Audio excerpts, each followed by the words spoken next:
Hi hello friends, welcome to my channel. இன்றைக்கி நம்ம சேனலில் வாழை இலையை வச்சு சூப்பரான ஒரு அல்வா தான் செய்ய போகிறோம். ஃபர்ஸ்ட் அதுக்கு வாழை இலையை வந்து இது மாதிரி வந்து நம்ம கட் பண்ணிவிட்டு அழகாக இது மாதிரி தண்ணி ஊற்றி நம்ம எடுத்துக்கலாம். ஸோ இது மாதிரி கட் பண்ண பீஸ் எல்லாம் வந்து நம்ம அழகாக இதில் வந்து போட்டு நல்லா கழுவி எடுத்துக்கலாம் நம்ம. ஸோ வாழை இலை வந்து எப்போ எடுத்தாலும் சரி, இந்த நுனி வாழை இலைன்னு சொல்லுவாங்களே, நல்ல நுனியில் இருக்கும் பாருங்கள். ஸோ அந்த வாழை இலையாக பார்த்து எடுத்துக்கோங்க. ஸோ இப்போ வந்து அது மிக்சியில் போட்டு அரைச்சி இந்த மாதிரி நல்லா வந்து அரைச்சி எடுத்துகிட்டு வந்துடலாம். இப்போ ஒரு பவுலில் நான் வந்து ஒரு வடிகட்டி வச்சு நல்லா வடிகட்டிக்கிறேன் இதை.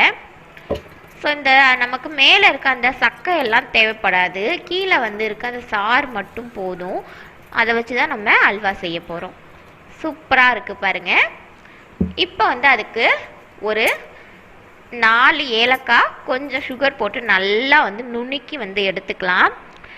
ஸோ நமக்கு இது மாதிரி மிக்சியில் போட்டு பவுடர் பண்ணுறதுக்கு பதிலாக இது மாதிரி நுணுக்கி வந்து நம்ம சேர்த்தோம் அப்படின்னாலே அதுவே வந்து கரெக்டாகவே இருக்கும். ஸோ நுணுக்கி நம்ம பவுடர் பண்ணதை நம்ம தனியாக எடுத்து ஒரு பிளேட்டில் வச்சுக்கலாம். இப்போ வந்து நம்ம அடுப்பை ஆன் பண்ணிவிட்டு ஒரு கடாய் வந்து ஒரு மொத்த கடாய், அதாவது அடிகனமான கடாய் வச்சுக்கணும். அதில் ஃபஸ்ட்டு நான் கீ வந்து போட்டுக்கிறேன்.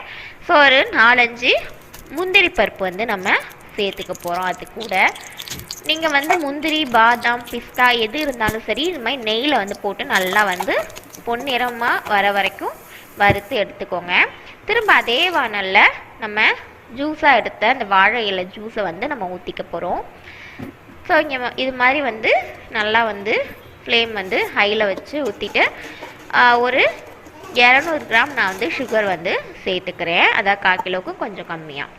அடுத்தது வந்து ஒரு பவுலில் ஒரு 2-3 டேபிள் ஸ்பூன் வந்து மைதா வந்து சேர்த்துட்டு கொஞ்சம் வந்து தண்ணி சேர்த்து நல்லா மிக்ஸ் பண்ணி ஒரு ஓரமாக நம்ம வச்சுக்கலாம்.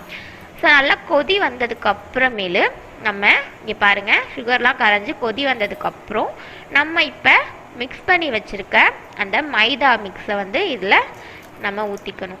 இந்த மைதா வந்து நம்ம இந்த தண்ணியாக வந்து எதுக்காக மிக்ஸ் பண்ணுறோம் அப்படின்னா, இது மாதிரி நம்ம வந்து லிக்யூடாக ஊற்றினாலே அது கரெக்டாக வந்து கொஞ்சம் கொஞ்சமாக வந்து கட்டிப்பட ஆரம்பிச்சிடும். இதுவே நீங்கள் அப்படியே வந்து போட்டிங்க அப்படின்னா கட்டியை வந்து அங்கன நின்றுக்கிட்டு நல்லா இருக்காது. ஸோ அதனால் தண்ணியில் வந்து நல்லா வந்து கரைச்சியே வந்து ஊற்றிக்கோங்க. இதை ஊற்றிட்டு ஃப்ளேம் வந்து ஸ்லோவில் வச்சுட்டு கொஞ்சம் கொஞ்சமாக வந்து மிக்ஸ் பண்ணி விடணும். இப்போ வந்து நான் அந்த நுணுக்கி வச்ச ஏலக்காய் அப்புறம் சுகர் இதை வந்து ரெண்டுத்தையும் வந்து ஆட் பண்ணிக்கிறேன். சேர்த்துட்டு நல்லா வந்து நம்ம கலந்து விட்டுக்கிட்டே இருக்கணும்.